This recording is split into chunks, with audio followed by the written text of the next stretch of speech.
With millions of people out of work, putting food on the table has never been more difficult.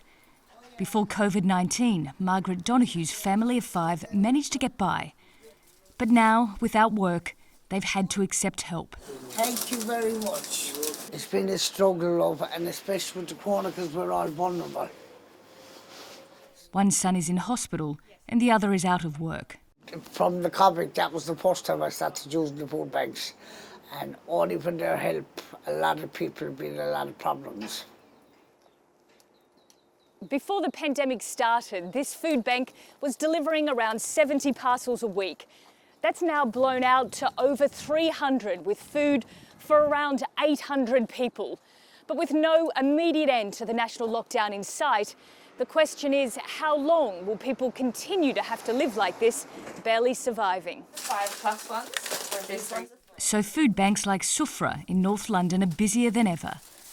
Around half their food parcels are delivered door to door to reduce the number of people gathering outside the centre. The demand has been rising really steadily throughout the pandemic, so we had a huge spike at the beginning, and then with each kind of new government announcement, and also with the kind of the situation with employment at the moment, there are just a lot more families and individuals in need, so the demand is really high.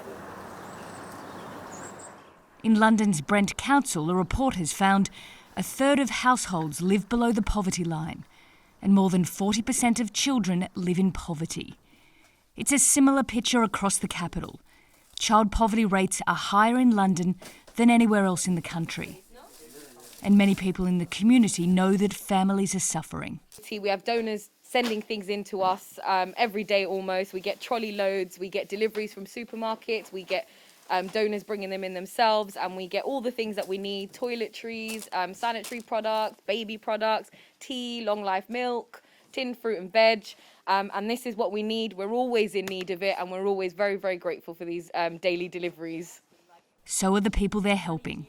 Do you know many other people in similar situations? A lot of people in this area is in the same predicament. People that's actually working and that's furlong, they're struggling too.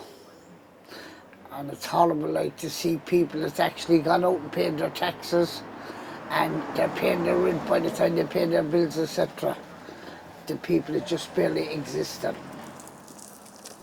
Margaret told us she finds it embarrassing and degrading to depend on a food bank.